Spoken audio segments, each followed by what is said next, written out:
Perang dunia meninggalkan banyak sekali peninggalan-peninggalan sejarah yang kelam, terutama Perang Dunia Kedua. Karena Perang Dunia Kedua sendiri itu mengakibatkan banyak trauma dan histeri bagi banyak warga negara di dunia, terutama di kalangan militer dan sipil. Selanjutnya, mari kita kupas tuntas sejarah Perang Dunia II bersama saya, Isnur.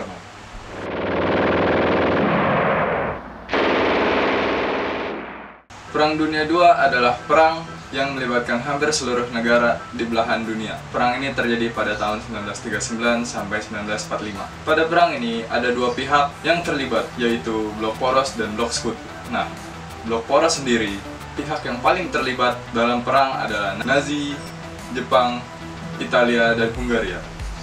Sementara di Blok Sekutu, yang paling terlibat dalam perang yaitu Amerika, Uni Soviet, Prancis, dan Inggris. Menurut Wikipedia, total korban menyeluruh dari Perang Dunia Kedua sebanyak kurang lebih 1,9 miliar jiwa, di mana pihak sekutu jumlah korban yang berjatuhan lebih dari 61 juta jiwa, yang terdiri dari korban militer sebanyak lebih dari 16 juta jiwa dan korban sipil lebih dari 45 juta jiwa. Sementara di pihak Poros, jumlah korban yang berjatuhan lebih dari 12 juta jiwa, yang terdiri dari korban militer sebanyak lebih dari 8 juta jiwa dan korban sipil sebanyak lebih dari 4 juta jiwa. Jauh sebelum perang dimulai, Nazi yang dipimpin Hitler sebenarnya sudah merencanakan sesuatu yang akan menggemparkan dunia. Pada tanggal 1 November 1936, Jerman dan Italia mengumumkan Poros Roma-Berlin. Seminggu setelah penandatanganan perjanjian persahabatan, pada tanggal 25 November 1936, Jerman Nazi dan Kekaisaran Jepang menandatangani Fakta Anti-Komintern yang ditujukan pada Uni Soviet. Italia bergabung dengan Fakta Anti-Komintern pada tanggal 6 November 1937. Pada tanggal 22 Mei 1939, Nazi dan Italia menandatangani apa yang dinamakan Fakta Baja yang meresmikan persekutuan poros terkait pasokan militer terakhir.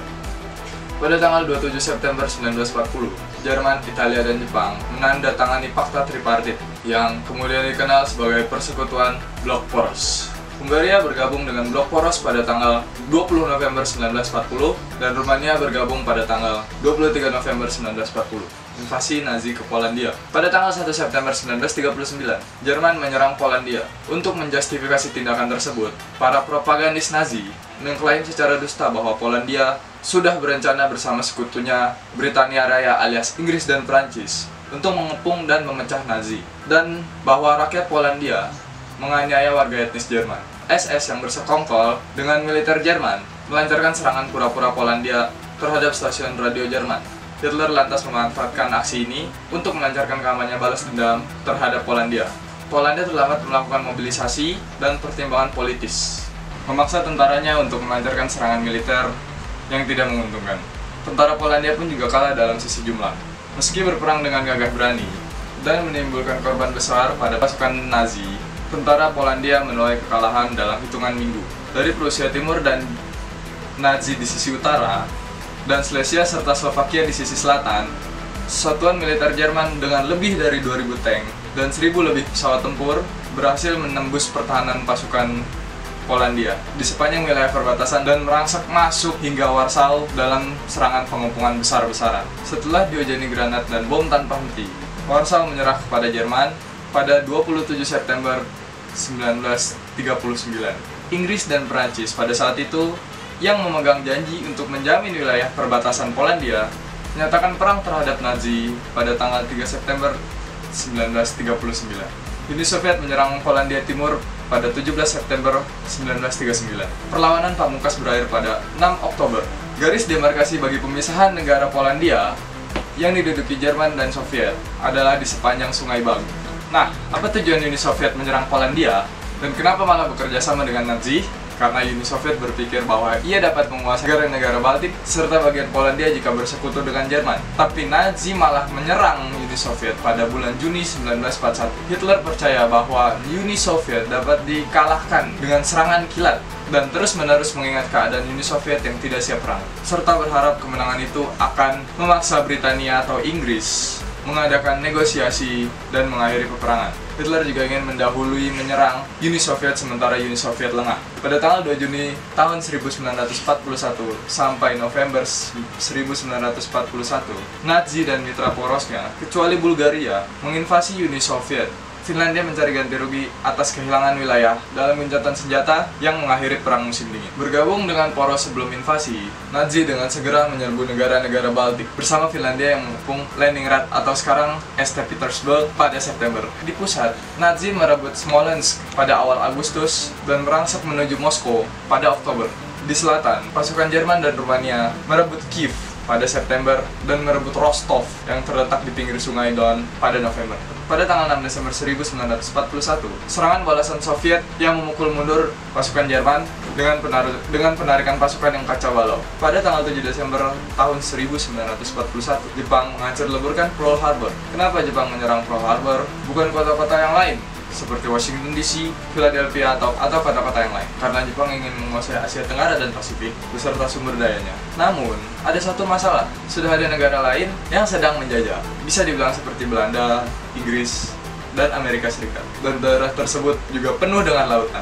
Jadi, Jepang memilih Amerika Serikat dengan cara melumpuhkan angkatan lautnya terlebih dahulu sebelum memulai kolonialisasi. Itu menimbulkan masalah yang besar. Pada tanggal 7 Desember 1941, Jepang menyerang Pearl Harbor, fokus pada angkatan lautnya, dengan harapan angkatan laut Amerika Serikat tidak dapat mengganggu mereka. Setelah penyerangan ini, Jepang memulai penyerangan Asia Tenggara dan Pasifik, dan berhasil. Kemudian dimulailah 3 tahun dalam masa penjajahan Indonesia. Kerugian yang dialami Amerika pada saat Pearl Harbor, yaitu 12 kapal perang, dan kapal lain ditenggelamkan atau rusak.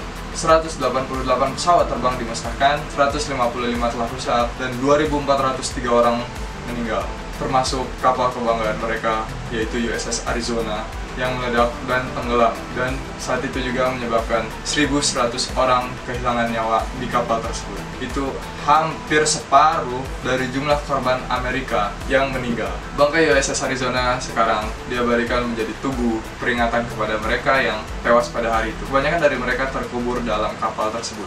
Setelah peristiwa ini, pemimpin sekaligus Presiden Amerika Serikat, yaitu Theodore Roosevelt, berpidato untuk menyatakan perang terhadap Jepang.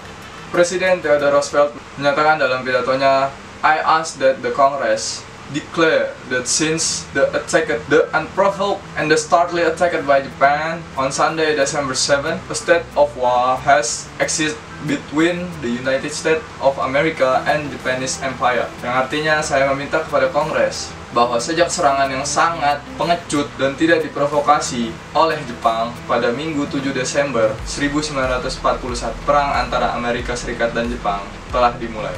Pertempuran terjadi tanggal 4 sampai 6 Mei 1942. Pertempuran ini melibatkan Angkatan Laut dan Udara Jepang melawan Amerika dan Australia. Pertempuran ini merupakan pertempuran laut pertama antara dua armada yang melibatkan kapal induk dan dicatat sebagai pertempuran laut pertama dalam sejarah yang melibatkan kapal-kapal perang kedua belah pihak yang tidak saling menembak secara langsung dari kapal. Dalam usaha memperkuat posisi defensif wilayah Jepang di Pasifik Selatan, Kekaisaran Jepang memutuskan untuk menginvasi dan menduduki Port Moresby di Nugini dan Tulagi di Tenggara Kepulauan Solomon. Rencana operasi ini disebut Operasi Mo, yang melibatkan beberapa unit utama dari armada gabungan Jepang, termasuk pesawat-pesawat dari dua kapal induk Jepang dan sebuah kapal induk ringan sebagai perlindungan udara dalam invasi. Sebagai Panglima tertinggi Jepang, Shigeyoshi Inoue, Amerika Serikat mengendus rencana Jepang lewat intersepsi radio dan mengerahkan dua gugus tugas kapal induk Angkatan Laut Amerika Serikat dan kekuatan gabungan kapal-kapal penjelajah Angkatan Laut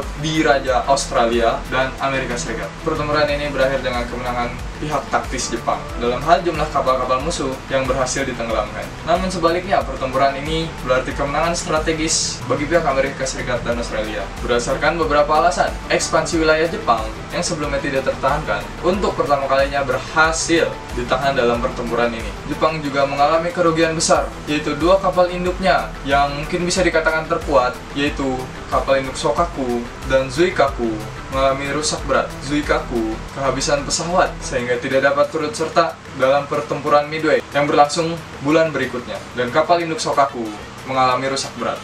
Hal tersebut mengakibatkan kekuatan udara Amerika Serikat dan Jepang menjadi berimbang hingga pertempuran Midway berakhir dengan kemenangan Amerika Serikat.